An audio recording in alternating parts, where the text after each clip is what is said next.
Food was brought to us in barrels, wooden barrels. It was a vegetable, heavy, thick vegetable concoction of soup.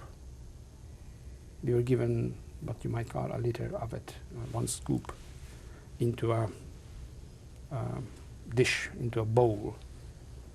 I remember it was a maroon-colored bowl that we always wore. It was hanging from the belt together with a spoon.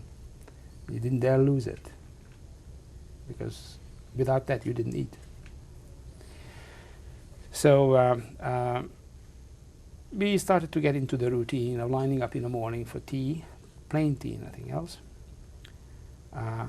Lunch, we would have a bowl of soup, similar to the one I described. And at supper time, one loaf of bread was divided amongst 8 people, very expertly cut. And either a small slice of margarine, or some margarine and jam, or some salami was put on it. And that was supper.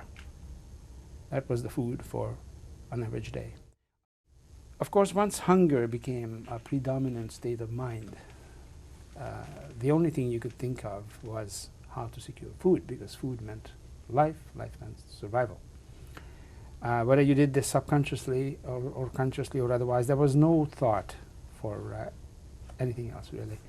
There was no lofty thoughts when the stomach is empty, no matter where you are, no matter who you are. Consequently, it became, we even coined the phrase for it. We didn't steal food, we organized it. The word was organized. And we developed various methods of organizing food for ourselves. And if you're lucky enough and alive enough and imaginative enough, you could always get a little more than what the Germans dealt out to you.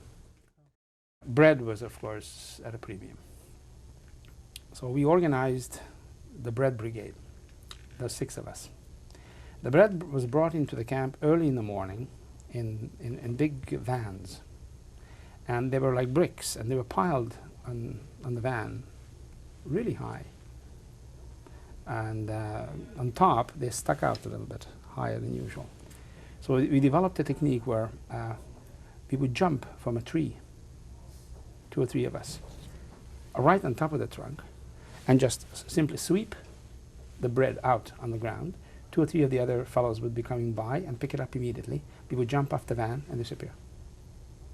One had to take risks, I suppose, to live, retrospectively speaking, and it's exactly what we did, because you died one way or the other.